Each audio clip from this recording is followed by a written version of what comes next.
I have the pleasure of introducing a friend of AAPC, as John said, Dr. KiMi Wilson. We've done a lot of really impactful work in Pasadena Unified School District, and the work has been really centering Black students.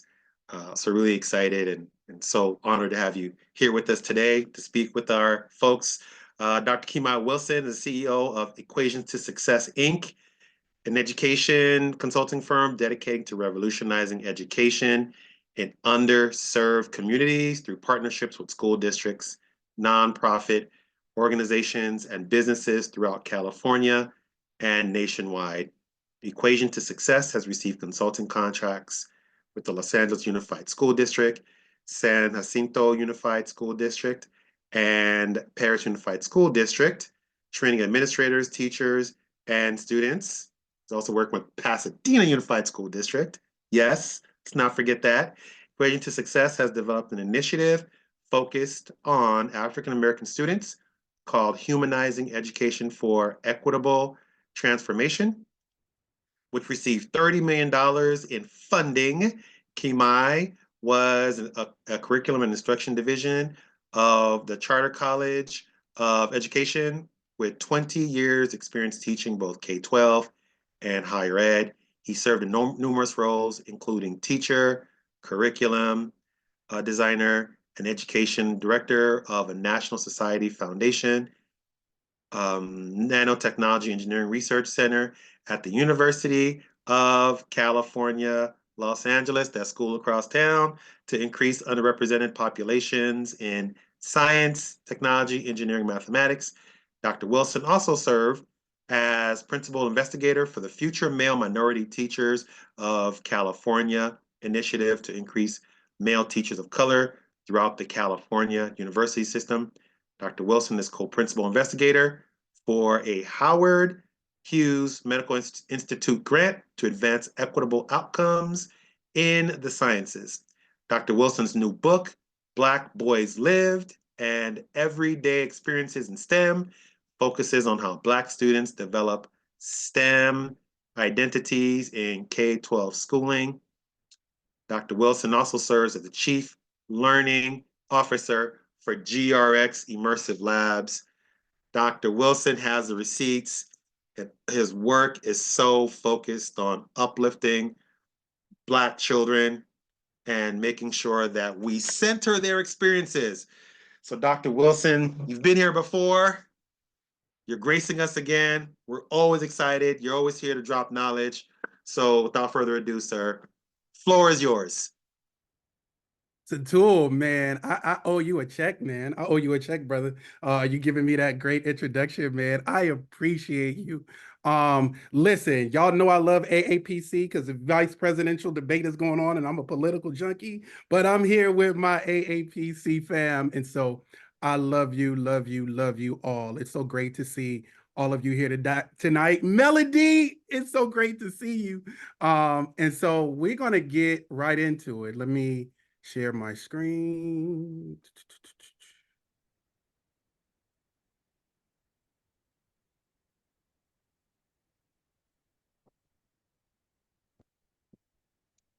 All right, so tonight we're talking about possibility thinking, immersive storytelling. I am Dr. KiMi Wilson, and it is a pleasure to be here with all of you tonight. And again, I just want to start by saying what an honor it is for me to even know AAPC, Hasmeen and I know Hasmeen is on the call, my entire team. We love AAPC, and so there's nothing we won't do for that amazing collective of parents that just make sure that they are doing right by Black children. So I salute AAPC. I salute your entire leadership, and we out here. We out here. All right. So with possibility thinking, what I wanted to do. Let me see. Okay, this is not it. Hold on.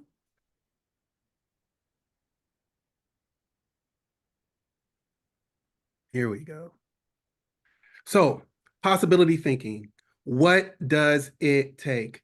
When I really began to just think about the work that I've engaged Pasadena Unified School District, along with district leadership and the African American Parent Council, I really thought about these four tenements.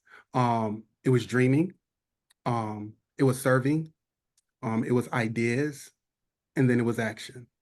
I want you to really embed that because when we think about possibility thinking, these four pieces for me are extremely tantamount, right? And so as we engage in this conversation today, really want you to keep in the forefront of your mind, dream, serve, ideas, and action. And to Tool, if you can monitor the chat for me, y'all know I'm a visual learner. And so when I say the word dream, right? When we talk about possibility thinking, first of all, we have to, what is our dream for Black children in K-12 schooling? Let's just start there, right? And one of the things that is a tenement for my company, and as Tatul said, I'm CEO and founder of Equation to Success, and you see my beautiful, amazing team that consists of Dr. Robin Wilson, who is a professor of mathematics at Loyola Marymount University. We have Vernita Scott, who is my chief officer of learning and development. You got me in the middle, and then you got the amazing Hazmeen Navarro, who is my vice president of operations. And we just added a wellness expert to our team to really think about how to create amazing environments for educators. And that is Esther Boykin, who's been featured in Essence, who've done TED Talks, who, if you watch television, reality TV, she's been a therapist to some of the Real Housewives of Potomac, right? She always laughs when I say that, but she does some incredible work on really centering educators in this notion of self-compassion. So what do I say when I say the word dream? And why do I have a picture of also my friends, my family, AAPC? These two worlds collided. My team, we were dreaming about making education for Black children better. I started my company in 2019, and it was a solo endeavor. After leaving from being a university professor, I really wanted to push institutions to do better by Black children, right? So I was really doing this dreaming. And on the across the other side of town, AAPC has been doing this amazing dreaming around how do we center the needs of Black children? How do we make education for Black children in K-12 schooling better? And so we're on opposite sides of the city, but both dreaming, right? And so the first tenet of really possibility thinking is you've got to dream of things that are not currently in existence. You've got to dream of things that you want, dream of things that you know will service our children, right? So I'm going to ask you a question. Just take about 30 seconds because I want you to dream and I want you to answer the question. What is your dream for Black children in K-12 schooling? And to Tool, here's my directions to everybody. I want you to take about 30 seconds, think about it. Then I want you to type your answer in the chat. What is your dream for Black children in K-12 schooling? And then to Tool, I want to have you just read a couple of the answers as they come in about, I want us to dream tonight. Got you, Doc. So everybody go ahead and put some of your dreams in the chat.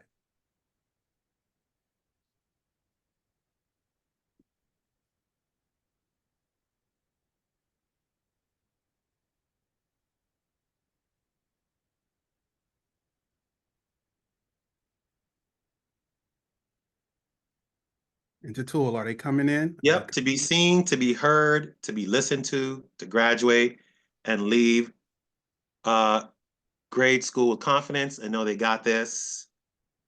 Black students, they coming through now. Oh, I can't keep up. Simply create whole, well-rounded, brilliant adults, have a better sense of appreciation of their cultural history and mark on the world. I dream that Black students across PUSD would be able to express a full range of confident Blackness to the world of academia. Yes. For all of our students to be able to attend college regardless of money concerns, to feel recognized, to feel and recognize their worth, for those scholars to be taught and treated with the dignity, kindness they inherently deserve, to be cared for, to be raised up, and to be seen as precious.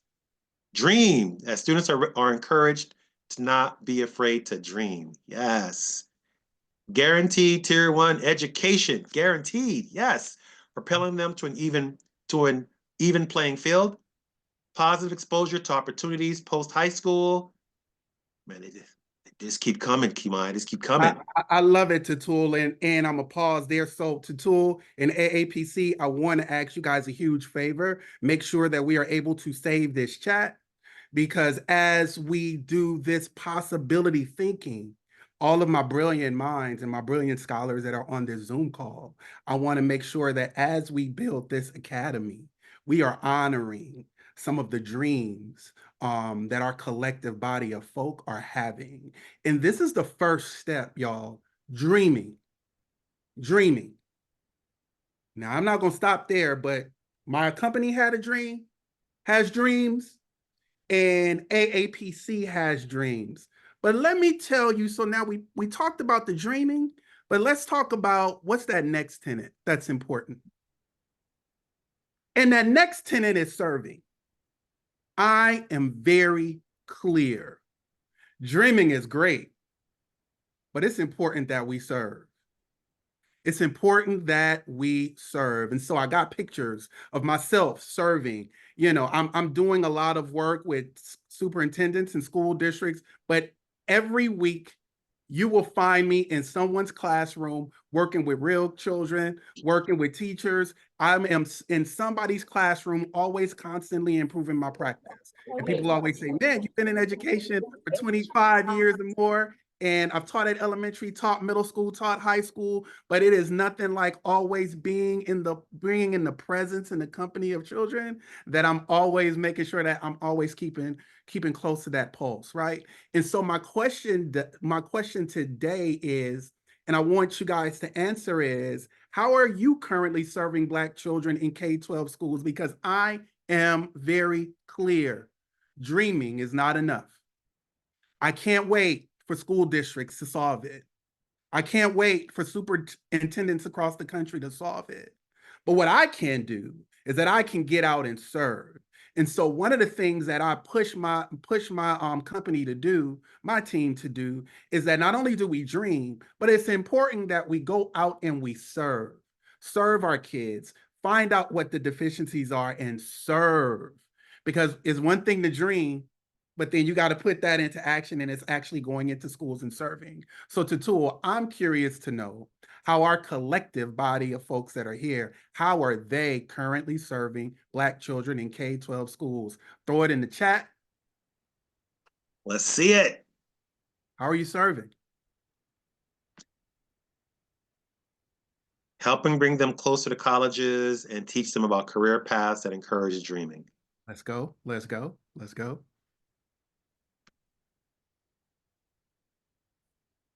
I'm serving my students by showing up, creating that safe space for them at PHS. Showing up, man, that is a skill. That is a skill. Mm-hmm. Serve. Tell me how you serve. And even if you are not currently serving, tell me how you want to serve. Tell me how you want to serve. Being present and active at the school level, advocating for them, listening to them, serving on AAPC, woo woo, and SSC, school site council, I think that is, and advocating for these spaces. Serving schools by supporting my son's education. Yes, making sure he gets what he needs and staying involved with his teachers and therapists. I advocate for him and show appreciation to the staff, helping to create a supportive environment for his success. Yes. Leading an organization that provides culturally relevant programming that builds up scholars through performing arts, tutoring, violence intervention at our school, room, mom, and AAPC member. Yes. And so thank you, Tatul. And I know we got more, and I can't wait to engage. Once you guys send me all the responses, I can't wait to see them and really engage with them even at a deeper level. But I got a picture of the Black Student Family Task Force that was serving. I had amazing people, a multiracial coalition that said we want to do something about changing the landscape of education for Black children, and so they serve. And so my push to you tonight is to not only dream, but I want you to have that piece where you serve. And also, let me talk about this within the context of the Pan-African Immersive Storytelling Academy that we're currently developing. That was a dream. Task force folks got together and they started dreaming, right? And then they served to kind of figure out what are some of the nuts and bolts that we need to have in order to make this happen. And so that next piece is not only should you dream, not only should you serve, but here's the importance of serving. Because I'm gonna be very honest, there's a lot of people who dream and never serve. And so my question becomes, how do you even know what's going on in K-12 schooling if you aren't serving? How do you know what's going on in the community if you aren't serving? Because that, for me, is going to begin to help and shape the ideas that you bring forth, right? I can dream, then I'm serving and I'm finding out what the realities of K-12 schooling is like for Black children. And can I tell you what, because I serve every week, day in and day out, there is atrocities that I'm really trying to undo. And so this helps me now create ideas that I think are going to help move K-12 schooling for Black children forward. So you see a picture of my team, and I don't just do ideas by myself. I do that in community. Ideation in community is super important. And there's a through line. I said dream, I do that in community. I say serve, I do that in community. Your ideas should also be done in community. And so you see a picture of all the principals down in that corner of PUSD. We had some ideas when we all sat together about what does professional learning communities for administrators look like. And then you see myself taking a lot of the ideas that you all had and begin to think deeply about it. So my question to you guys tonight is, what are some ideas you have to improve K-12 schooling for children, for Black children? You know, throw your answers in the chat. Tatul's going to read them off for me. But what are some ideas you have to improve K-12 schooling for Black children? Because we are not doing this Pan-African Immersive Storytelling Academy in a silo. It's taking all of our ideas and all of our ingenuity to make this work, because it's in community that we are successful. So throw your answers in the chat, y'all. Tatul, we got anything coming? Man, somebody just said, this gave me chills, helping Black girls learn to manage their natural hair. What? A program. And there's another program here if I can Let's find go. it. Let's go. And That's the revolutionary thinking that I'm talking about. Yes. Yes. Yes.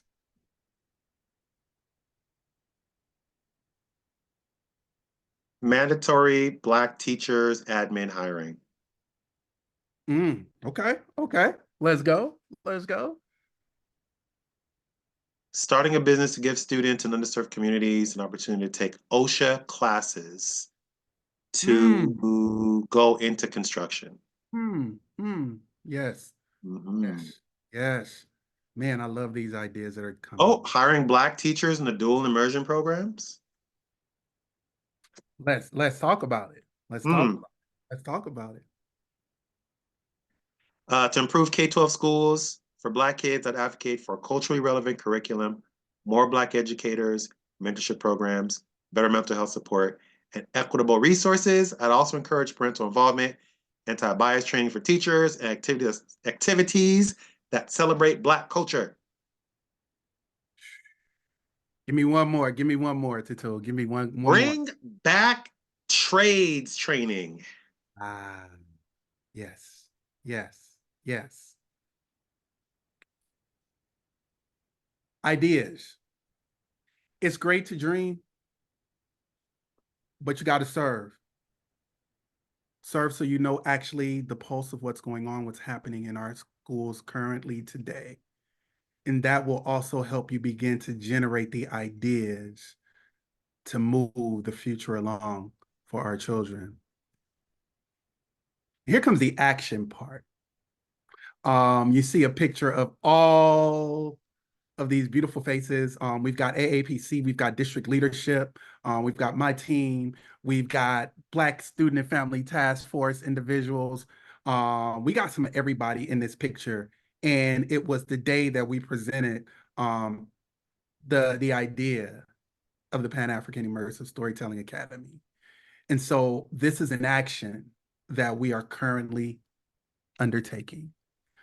The reality is, this is an initiative that is trying to revolutionize education for Black children. I saw Tutul talk about we need to have our children knowing about tech. And the reality of it is, our kids are underperforming in math, underperforming in science, underperforming in a lot of the areas that's going to help catapult them into this new technological world. And so the goal of this academy is to, number one, make sure that they have a strong sense of self, a strong sense of identity of who they are.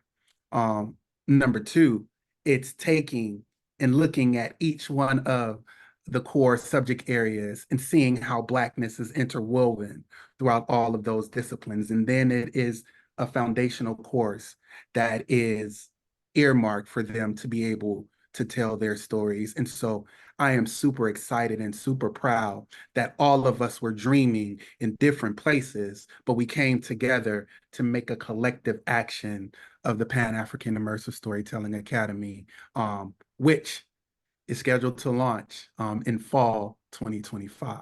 And so we're excited about this work. And so now we went from dreaming to serving to ideas and action. And that continuum is just going to repeat, because now that we've taken action on the Pan-African Immersive Storytelling Academy, we can't stop dreaming. We now have to make sure that we are putting all of our ideas and all of our service into the work of this academy.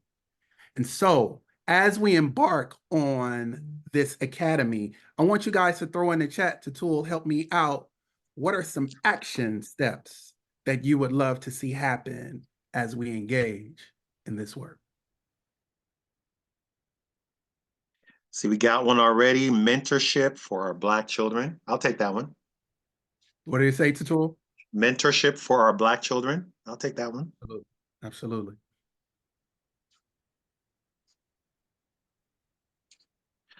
More on-campus clubs like VSU, especially in middle school. Huh? More community members getting involved.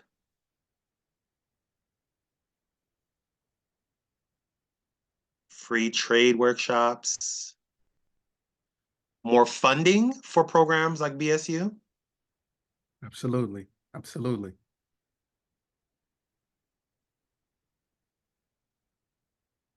Strong community partnerships. That's essential. Absolutely. Did I say free trade workshops? I think I said that. Free trade workshops. I think I said that one. Yep. Looks like we got some folks who are Lee Wims, community union carpenter, and can do some stuff with these free trade workshops. Let's go. Happening. Let's go. Let's go. What's happening in chat? Come on, man. Yeah. Facilitated play and building a connected campus community, including families. Yes. Family engagement. Tutul, you see this? You see Programs. this? You see all this brilliance coming through, Come on, Tutul? bro. You see it? You see it? Give me a couple more, Tutul. Black parents getting involved in community schools governance. Ah, yes. Yes.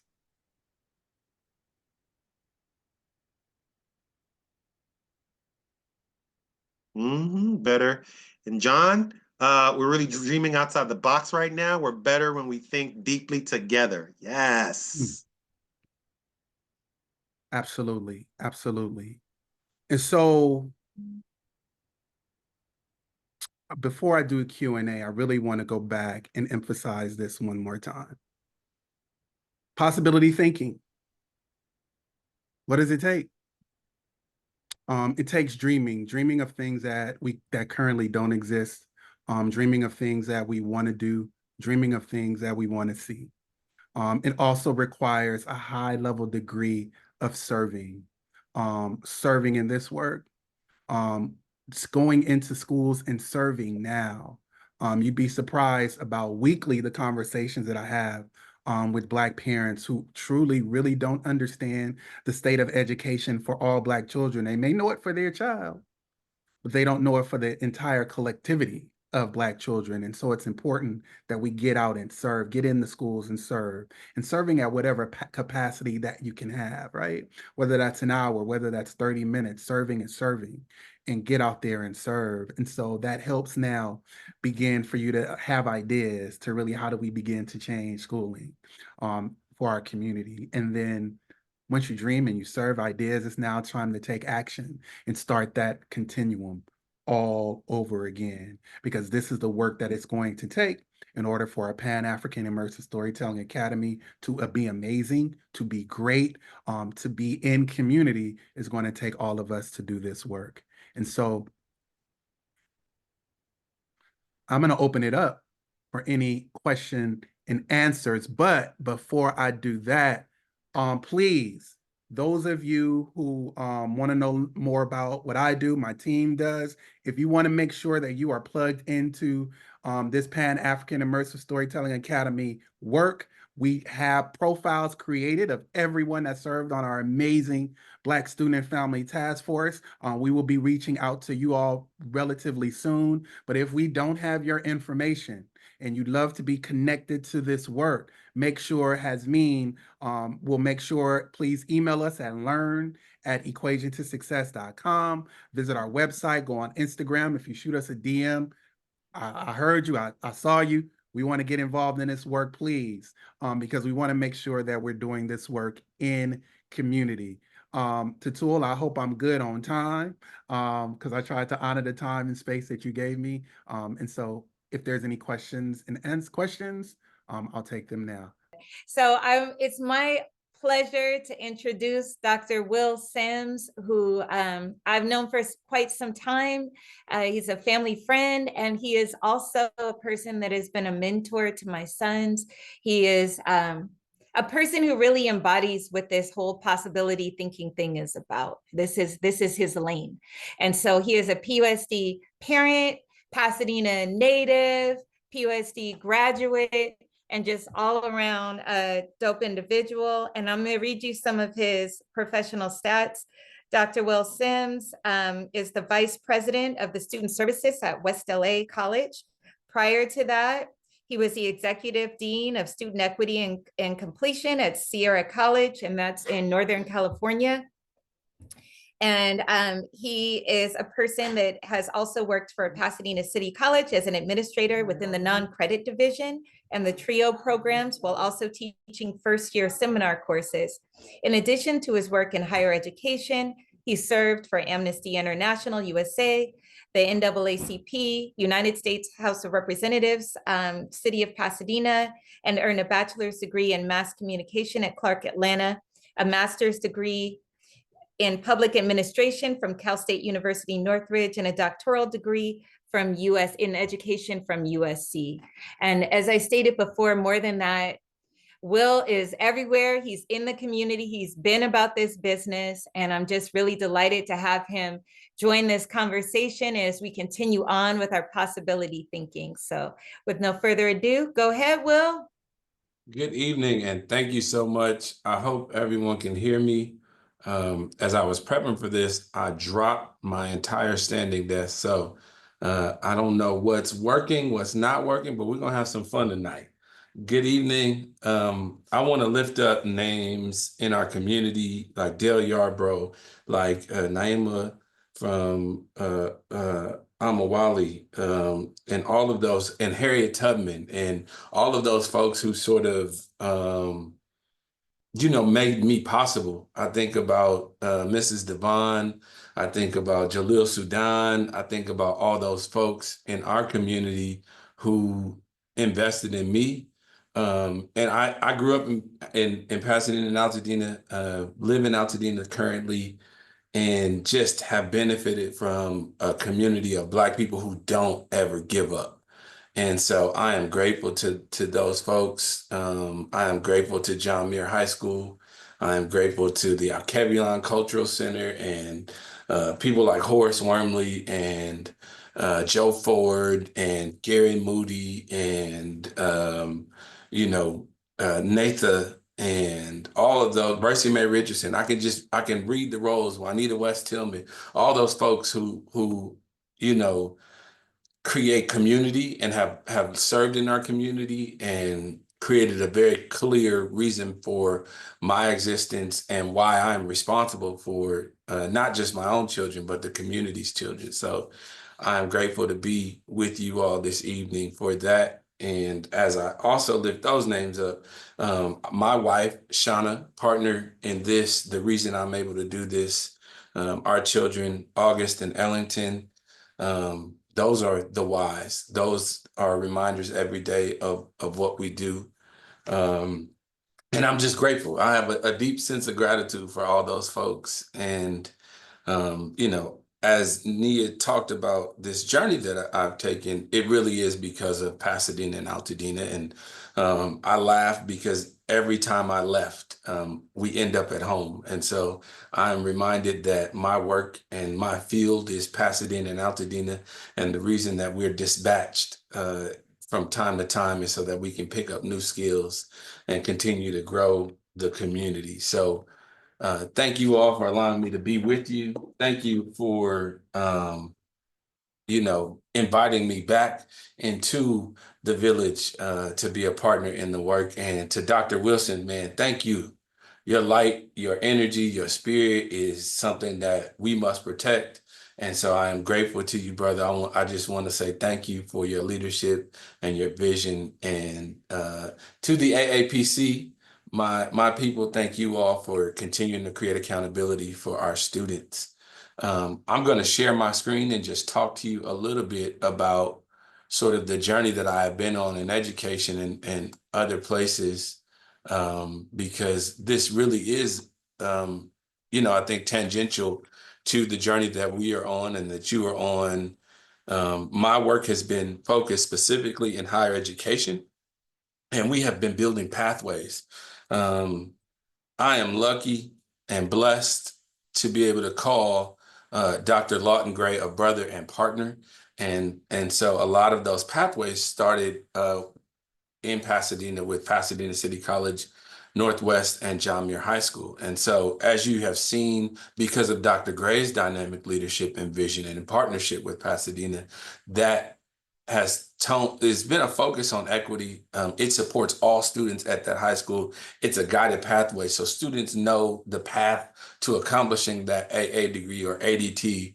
And as it grows, it's being grown in this culturally relevant design that's focused on culture and experience. And then it was designed to scale, right? And so every year you see new classes, you see an additional growth in completions.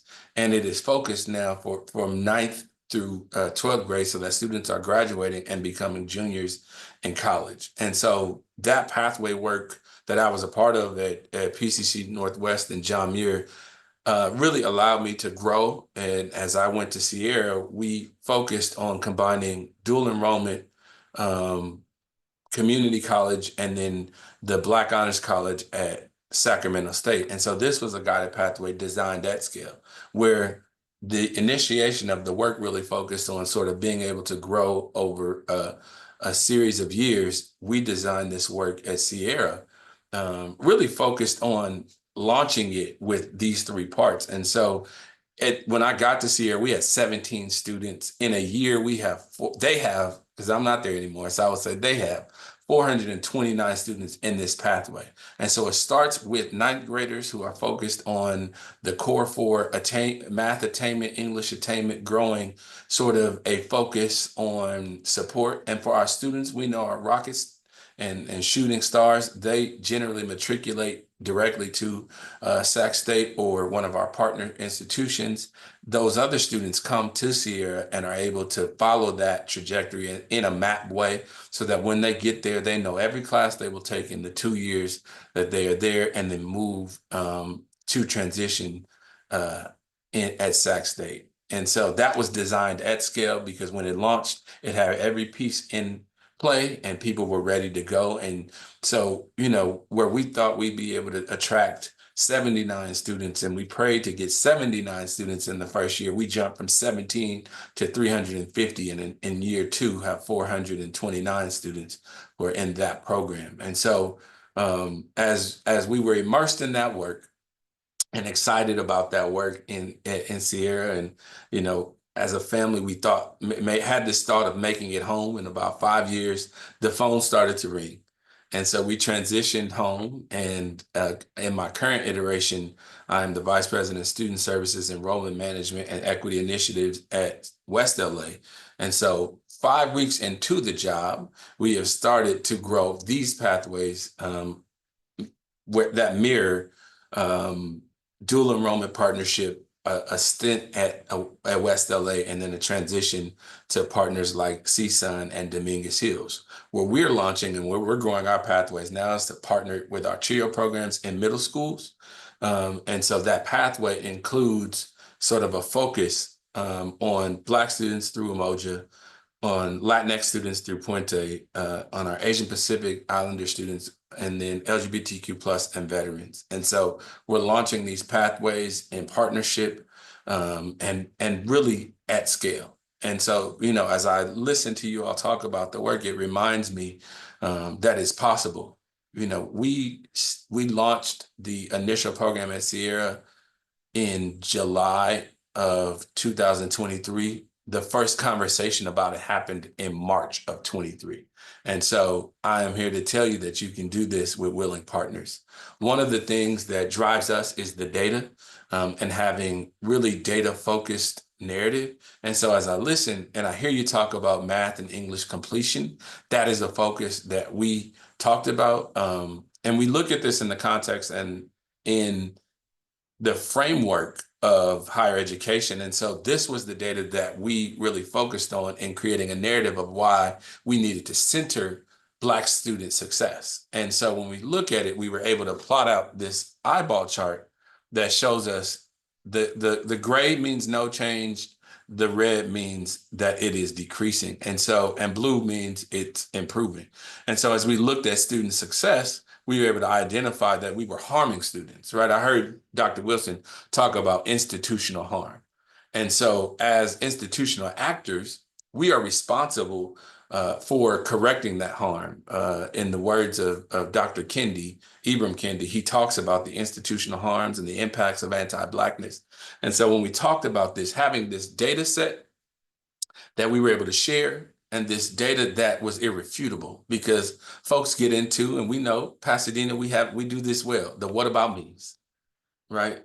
And what about my community? Instead of understanding this is our community and this is our problem to fix collectively. And so when we frame data in this way, it gives us a shared irrefutable truth that we can navigate together. As we talked about creating support and being intentional about creating support for Black students, we also knew we needed to create new metrics. And so Black joy and belonging was one of the metrics, because we know, I can tell you stories about when I was at PUSD schools and the things that I navigated, but I had a Black mother and Black father who would show up in swishy pants and Doc Martens and embarrass me in class and pull me out and make sure that I was on the path.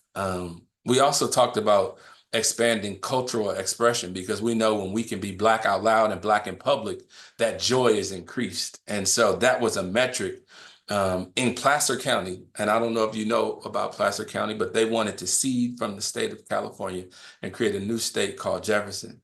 And in that new state of Jefferson, Black joy wasn't a thing that they were going to center.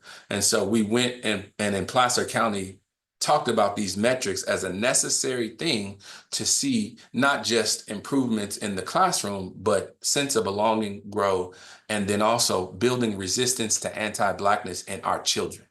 We needed to make sure that students had all of the things that it would take to fight the injustices and fight the open anti-Blackness that they were experiencing. And so that meant equipping them with knowledge, equipping them with things to say, equipping them with questions to ask when somebody was overtly anti-Black. And, you know, we were able to turn many people into Elmer Fudd and Porky Pigs, because when you ask somebody to repeat anti-Blackness out loud, and when you ask people to reflect using the Raven method about their anti-Blackness, oftentimes they get to stuttering.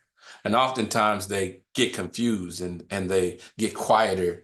And as you get more people asking people to repeat that or to reflect on those statements, we're building that resistance. And so these metrics, beyond just the traditional data, were things that we equipped our students with, our faculty with, and folks who had just been tired of being tired, right? You get tired of being sick and tired. And so these metrics were the things that we knew would support our students. And so at some point, we were hearing that, you know, we created this very Black space, and we were proud of that. And one of the anecdotal ways in which we were able to understand that we had created sense of belonging was one day we walked into our Black Student Center that we put on in the highest level of this institution, that was a 3,000 square foot space that had windows all around it and the sun shone in. And there were two young sisters. One was doing the hair, and the sister that was getting her hair done was studying. And we realized that sisters in a space with their natural hair out, getting their hair braided in a space where they could also do their homework, was indeed a very Black space, but also a safe space. And so those sort of anecdotal points showed us and helped us understand. And then the very real data of students joining the program helped us understand that we had accomplished these new metrics of joy and belonging, expanding cultural expression, and then that resistance to anti-Blackness. And so when you talk about onboarding and continual change, we had to develop a community of practice. And, you know, we started with this communal read of Dr. Kendi's work. And I can admit it challenged me, because this notion that I too could be racist, when I had sort of been trained professionally and been on the front lines of social justice and told I was fighting oppression, and then to have to say, well, anti-racism is an active role. And so if I am not actively anti-racist, I too can be used as this tool. It challenged even me as I was constructing this program, but it allowed us to create a safe space and to reflect out loud about our need to change and be actively engaged in the work. And so we had 20 faculty engaged in this learning community, and we met regularly as a group to go through this learning. But we started to center the African-centered education model, which is Chike Akua's work, Chike Akua out of Clark Atlanta University. And so being able to reflect on the Kendi text as well as engage the Akua text, we were able to really help focus on the decolonization of our classrooms, fight anti-racism and engage anti-racist practice, and then center African thought and culture as a model of change, but also as a means of instruction. Because I think folks were confused about the power of Africanness and the ability to use Africanness as a pedagogical frame for instruction. And so we engaged our European partners, our Latinx faculty, Native and Indigenous folks, as well as other Asian and Native Hawaiian faculty in this practice that centered that, because we didn't want to change something for Black students. We wanted to change our institution. And so that community of practice and that regular engagement allows folks to safely navigate and interrogate their own bias, and then find skill and upskill ways in which they can center the best in Africanness. And so as we look at our process, we distilled it into sort of these phases. And, you know, that data-driven narrative for why is so important, because when we begin the what about me's, we can refer back to the data. And the data scheme is complex in that it also is comparable. We loaded a Power BI visualization that allowed folks to interrogate socioeconomic status, race, gender, and other things that often come up in the conversations about why. And so that data scheme helped us stay on path. And that was sort of our zero phase. As we moved into phase one, having a logic model, understanding the funding, and then doing the case making presentations was important. And I think even as we as a African American Parent Council continue this work, the case making never ends. And so being able to have a very clear, salient presentation on why and where we're going helps. And then having assessment and success measures that everyone had agreed on was important. In that second phase, we were able to onboard, plan, and develop our space very quickly. And then case making, as I mentioned, never stopped. And then in that third phase was when we launched and sort of continued to grow and evaluate regularly. We do that at the end of spring and end of fall terms, a very public sort of analysis of the data and sort of reframing of how we can continue to create success. And so when you center Africanness, right, there's this powerful thing that happens.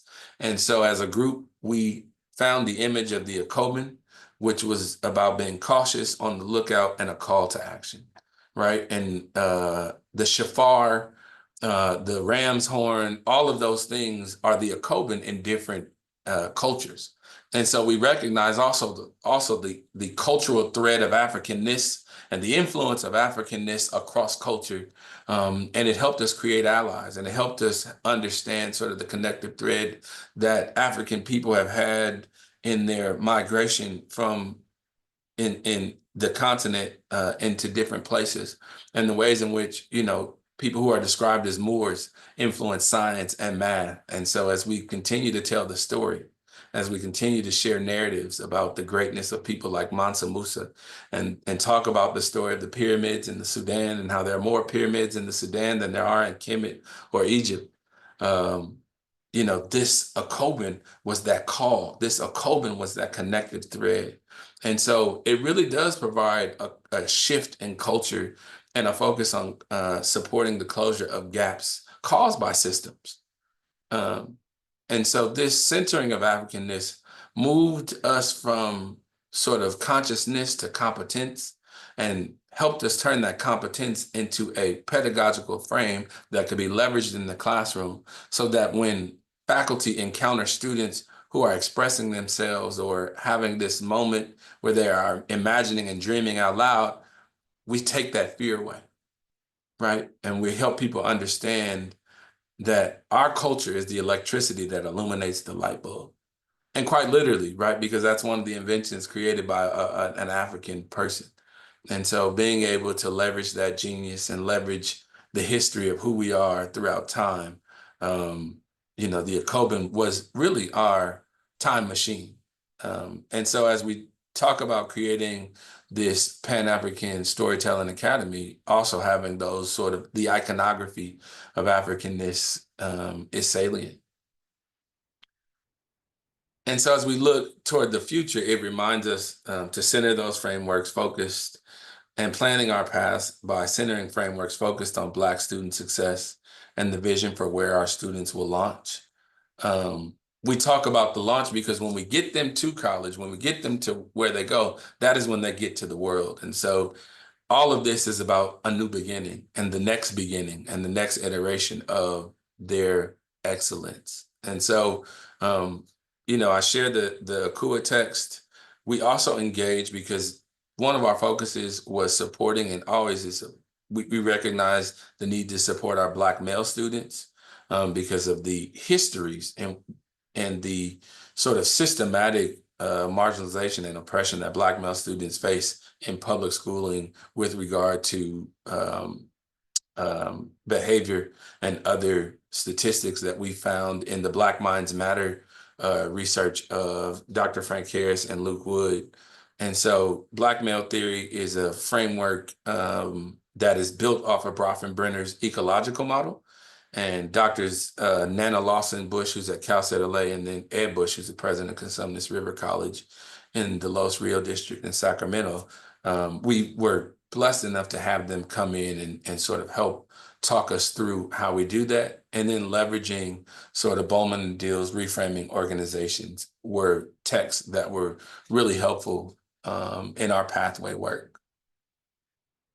And so, as we talk about designing the future, process mapping, understanding location, and then project timelining are three of the tools that we've used regularly. And so that process map helps us because we get lost. We get lost in it, and our logic models and our process maps help us understand, one, how we create the success, two, where we're headed, where we want to go, three, where we want to go. And then ultimately, it's just a call and a reminder to our collective agreements. And those collective agreements are the things that we have set to ensure that we create success for our student. And location is always a big thing. Location has been a challenge, was a challenge in our work because everyone was fighting over space, but we were able to really go back to the process map, look at data, and that drove the ways in which we situated the physical location of our space. And then the timeline helped create public accountability for when we would do things, how things were allocated, and then who was responsible for what. And so, as I talk about this work, it is rooted in liberation. And we know that unapologetic Black student success is just the ultimate foundation by which we build this. And then timelines matter because as we have a timeline to launch in fall, it's important to continuously say that publicly. It's important to say that in as many spaces because we know also in as many media spaces because we know media moves Pasadena. Having served as a field rep for congressional representative, worked for the city of Pasadena, worked at Pasadena City College and several organizations within it. I know that all of us are moved by media attention. So as we talk about this, ensuring that we are publicly sharing the successes, the need for support, and getting our elected officials involved really helps because funding is a thing, right? And so there are a number of dollars that our partners may have that elected officials are able to help sort of identify, and then continuing to raise your voice and our collective voice is important. And so that has driven us in this place. It is guiding us in West LA as we build sort of a similar thing in the Los Angeles area. And so selfishly, I am involved because my children are PUSD students. My son is at Jackson and my daughter will be there soon. So however I can support, I'm excited to. And, as we build this work at West LA, certainly I hope that there are ripples in Pasadena.